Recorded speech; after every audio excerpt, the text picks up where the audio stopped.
Même en Inde, ça a été déformé au cours du temps. La façon dont c'est dit au Vatican, c'est toujours Amen.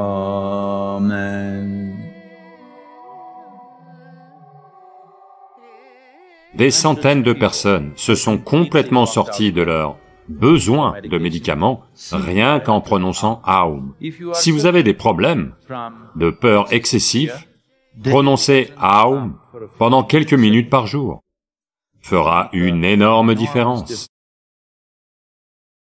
Si vous devez émettre n'importe quel type de son, sans utiliser la langue, quel son pouvez-vous émettre? Je veux que vous expérimentiez pour voir. Sans utiliser la langue, essayez juste de faire des sons. Oui, c'est sûr, vous pouvez faire A. Autre chose?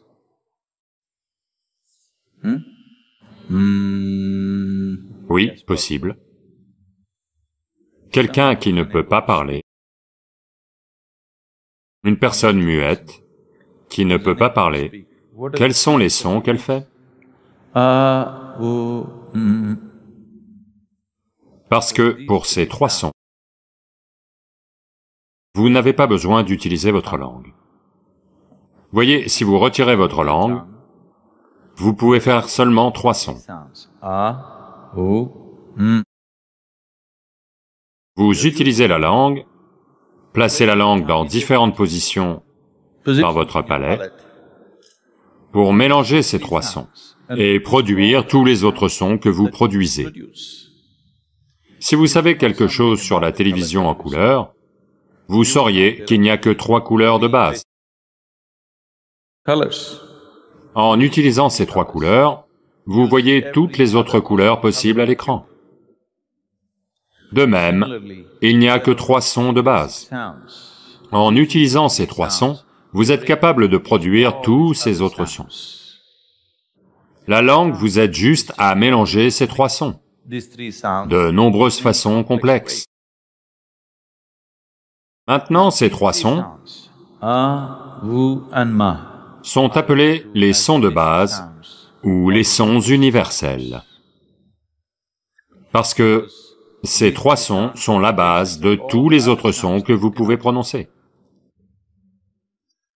Si vous prononcez ces trois sons ensemble, qu'obtenez-vous? Ce n'est pas O,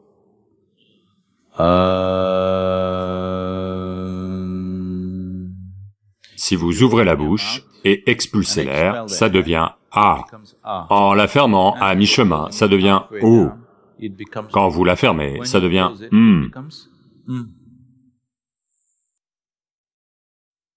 Presque toutes les créatures peuvent émettre ces trois sons. Si vous avez un chien ou un chat chez vous, s'il bâille, que fait-il?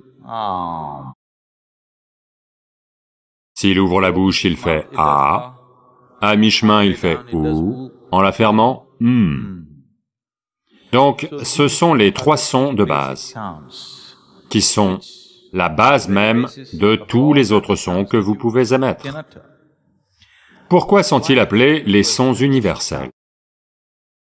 Aujourd'hui, la science moderne vous dit que l'existence tout entière est juste une réverbération d'énergie. C'est la même énergie, vibrant de différentes façons, qui en fait tant de choses. Si l'existence tout entière est une vibration, là où il y a une vibration, il y a forcément un son, n'est-ce pas? Là où il y a une vibration, il y a forcément un son. Donc l'existence tout entière est un amalgame complexe de sons. Ceci est un type de son, cela est un autre type de son, chaque forme est un certain type de son. Si vous introduisez n'importe quel son dans un oscilloscope, l'instrument de mesure des sons, selon sa fréquence, son amplitude et d'autres dimensions du son, ça produit une certaine forme. Cela veut dire que chaque son a une forme qui lui est rattachée. De même, chaque forme a un son qui lui est rattaché.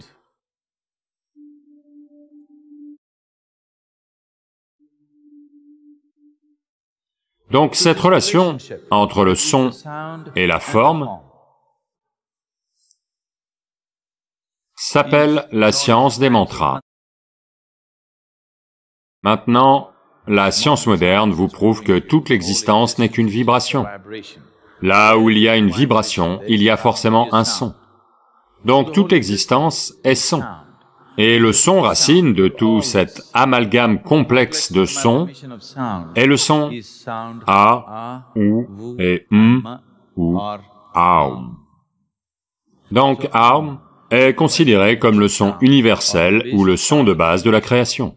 Donc dans le christianisme, chaque fois qu'il termine aujourd'hui, quoi qu'il dise, il termine par Amen. Si vous observez la manière dont c'est dit au Vatican, c'est toujours prononcé Amen. Vous enlevez le N et dites Amen.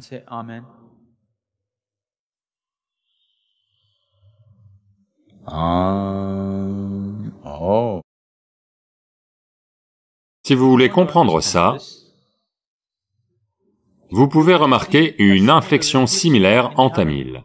Voyez maintenant, par exemple, Ram, vous connaissez Ram, né à Ayodhya, quand il est arrivé dans le sud, quand Ram est entré dans l'Andhra Pradesh et le Karnataka, les gens l'ont appelé Rama. Puis il a passé la frontière du Tamil Nadu, les gens l'ont appelé Raman.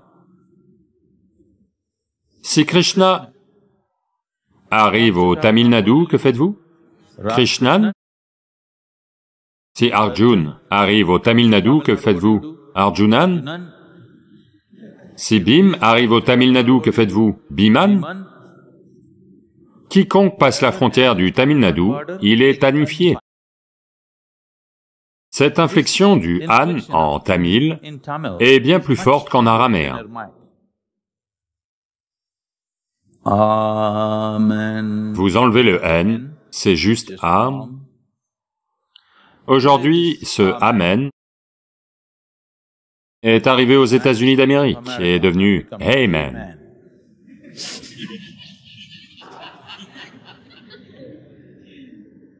Ce sont des distorsions culturelles et linguistiques qui apparaissent. L'islam, né dans la même région, sous les mêmes influences culturelles et linguistiques, ils disent « Amin ». Enlevez le N et dites « Amin ». Oh, c'est le même son. Parce que chaque fois qu'un être humain devient silencieux de par sa propre nature, pas le silence du professeur d'école, pas le silence des boules qui ess. Si vous devenez silencieux de par votre propre nature, le son Aum va réverbérer dans le système, parce que le son racine de votre existence physique est le son Aum.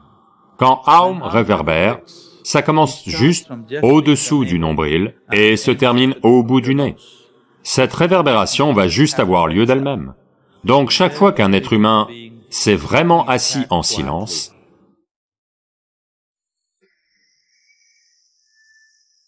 un silence total en lui-même, il est toujours devenu conscient du son Aum.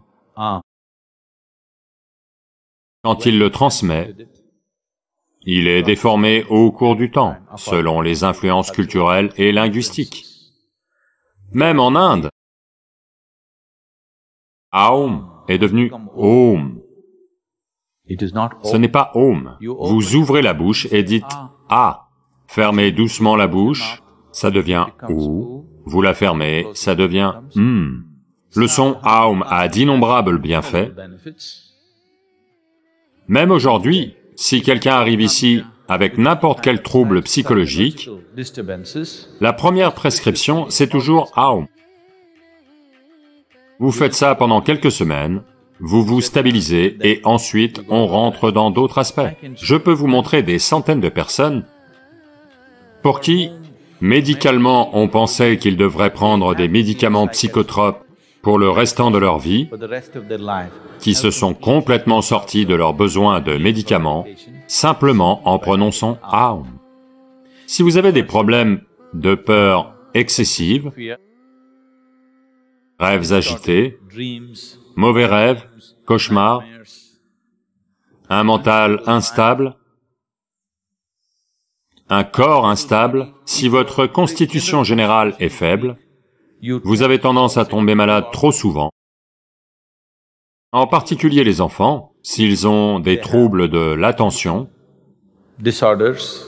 dire Aum quotidiennement, quelques minutes par jour, fera une énorme différence pour vous. Si vous avez ce problème de ne pas être capable de faire quoi que ce soit avec une certaine volonté dans votre vie, prononcer Aum quotidiennement sera vraiment transformateur pour vous.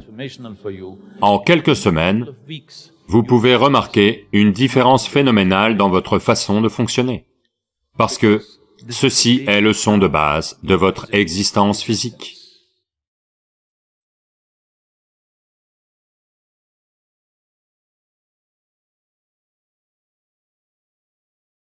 Une seule question, Guruji. Nous, les êtres humains de la Terre, sommes-nous ici par hasard ou par choix de Dieu ou d'une quelconque puissance supérieure? Pourquoi sommes-nous sur cette planète? Par accident ou du fait d'une puissance supérieure? Je pense que même la planète se le demande. Pourquoi diable ces êtres humains sont-ils venus ici?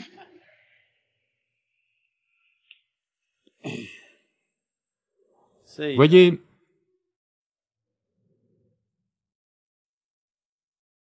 le système solaire, tel qu'il est, ainsi que les autres systèmes de l'univers, les galaxies, ils ont tous lieu parce qu'ils en arrivent à une certaine perfection géométrique. Géométrique dans le sens où, là maintenant, cette planète tourne autour du Soleil, elle a trouvé son orbite parfaite, donc elle tourne et tourne et tourne. Pas propulsée par un moteur ou autre, voyez, l'avion avance, propulsé par des moteurs.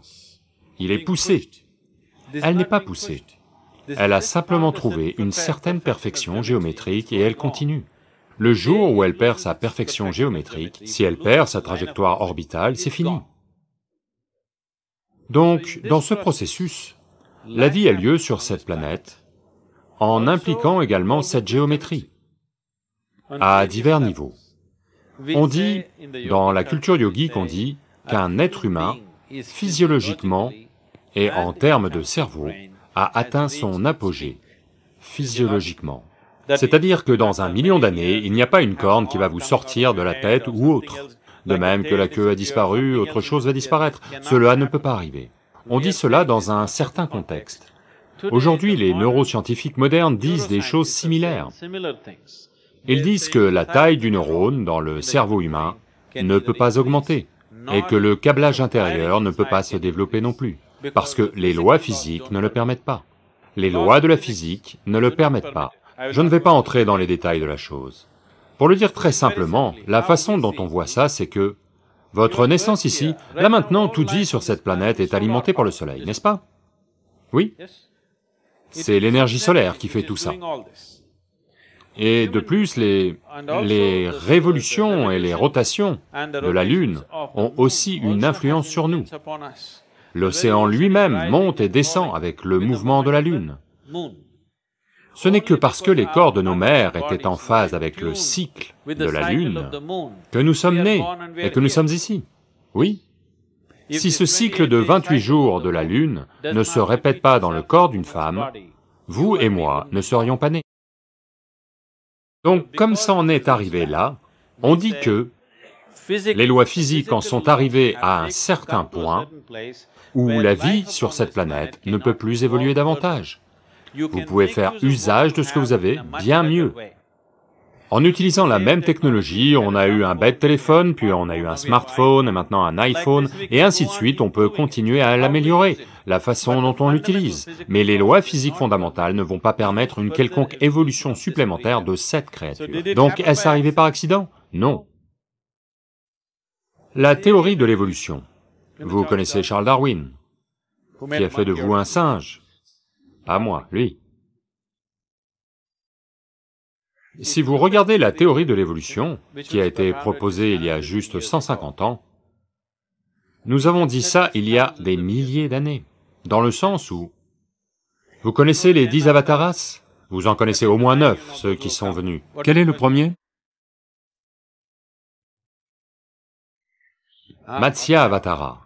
Matsya Avatara veut dire poisson ou vie aquatique. Toute vie sur cette planète a commencé sous l'eau. Quel est le prochain avatara? Kurma Avatara, amphibien, comme une tortue, moitié dans l'eau, moitié sur terre. Le suivant est Varaha Avatara, un cochon ou un sanglier. Parmi les mammifères, un animal qui est fortement enraciné dans son corps est le sanglier. Voyez, on vit à côté de la forêt, on voit ça. Les garçons tribaux peuvent tuer un cerf avec un bâton. Si vous le frappez avec un bâton, il va tomber raide. Les chiens locaux chassent le cerf. Mais un sanglier, essayez de le tuer et voyez, ce n'est pas facile de le tuer. Vous l'écrasez avec une voiture, sa colonne est cassée, il va quand même continuer, il ne va pas s'arrêter, parce qu'il est très enraciné physiquement, sa vie est très physique. Donc la prochaine forme de vie est Varaha Avatara. Cela veut simplement dire que le Créateur s'exprime, d'abord sous forme de poisson, puis de tortue, puis de sanglier. Le suivant est Narasimha, mi-homme, mi-animal.